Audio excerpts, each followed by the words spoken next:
না, সর্বপ্রথম আমি কৃতজ্ঞতা জানাই আমাদের সর্বভারতীয় তৃণমূল কংগ্রেস দলের প্রতি। আমাদের সকলের প্রিয় নেত্রী, পশ্চিমবাংলার অগ্নিকন্যা, আমাদের সকলের জনগণমন অধিনায়িকা, মাননীয় মুখ্যমন্ত্রী মমতা বন্দ্যোপাধ্যায়ের প্রতি আমি কৃতজ্ঞতা জ্ঞাপন করি।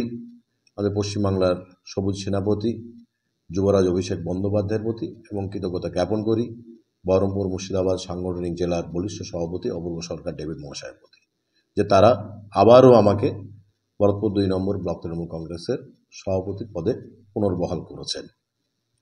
এটা নিয়ে আমার তৃতীয়বার ব্লক সভাপতি পদে মনোনয়ন করা হলো।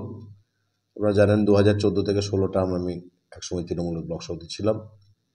আবারও 2022 সালের 17ই আগস্ট আমাকে করা হয়েছিল এবং থাকতে থাকতেই আবার নবীকরণ বলতে পারেন 17ই জানুয়ারি আবারও করা হয়েছে। তো এই দায়িত্ব অবশ্যই আমরা খুব নিষ্ঠার সাথে পালন করি। বিগত 30 স্তর পঞ্চায়েতেও আপনারা জানেন অনেক ঘাত প্রতিঘাত লড়াইয়ের মধ্য দিয়েও আমরা এই ব্লকে তৃণমূলের সার্বিক একটা ভালো ফলাফল করতে পেরেছিলাম সকলের সম্মিলিত প্রচেষ্টায়। এবং আবারও আমার দায়িত্বের নবীকরণ হওয়ার পর আমি মনে করি সামনেই দোরগোড়ায় আমাদের লোকসভা নির্বাচন। এই নির্বাচন সংসদীয় গণতন্ত্রের সর্ববৃহৎ নির্বাচন। তা সামনেই নির্বাচনকে সামনে রেখে আমরা সদা প্রস্তুত আছি। আমরা একদম গ্রাসরুটে আবার কাজ শুরু করে ফেলেছি। আমাদের মাননীয় মুখ্যমন্ত্রী তার যে জনকল্যাণমুখী প্রকল্পগুলো মানুষের দুয়ারে দুয়ারে পৌঁছেছে কিনা সেসব বার্তা নিয়ে তাদের কাছেও আমরা সমস্যা সমাধান জনসংযোগের মধ্যে দিয়ে প্রশাসনিকভাবে যাচ্ছি এবং আমরা সাংগঠনিকভাবেও যাচ্ছি। অতএব আগামী লোকসভার নিরিখেই আমরা কিন্তু এখন থেকেই প্রস্তুতি পর্ব চালু করে দিয়েছি। এই দায়িত্বটা যথাযথ দেওয়া হয়েছে কিনা লোকসভার যে ফলাফল এই ব্লকে হবে তখনই আমার মনে হয় এটার বিহিত পর্যালোচনা করা যাবে।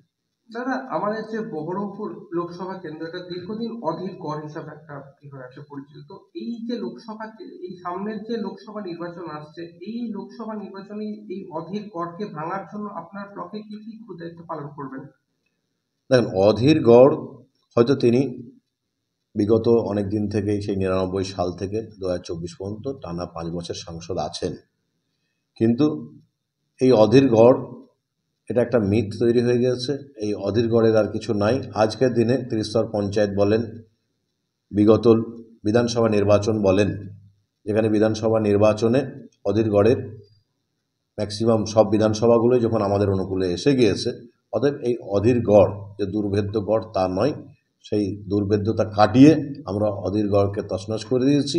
সেটা বিধানসভাতেও আমরা প্রমাণ করেছি, 30 স্তর পঞ্চায়েতেও প্রমাণ করেছি এবং এবার লোকসভাতে এই অধীর গড় বলে আর কিছু থাকবে না। এই বাংলাটা যে আমাদের সকলের নেত্রী মমতা বন্দ্যোপাধ্যায়ের গড় সেটা আমরা প্রমাণ করব। দাদা, আগে যে ত্রিস্তর পঞ্চায়েত গেল, ভোট গেল, সেখানে আমরা দেখেছিলাম ভরতপুর বিধানসভা কেন্দ্রের যিনি বিধায়ক হুমায়ুন কবির, তার সাথে আপনার টাসেল ছিল। এই আগামী যে লোকসভা আসছে নির্বাচন, এই লোকসভাতেও কি আপনাদের মধ্যে একটা থাকবে বিভেদ, না আপনারা একসঙ্গে ভোট প্রচার করার সামনে?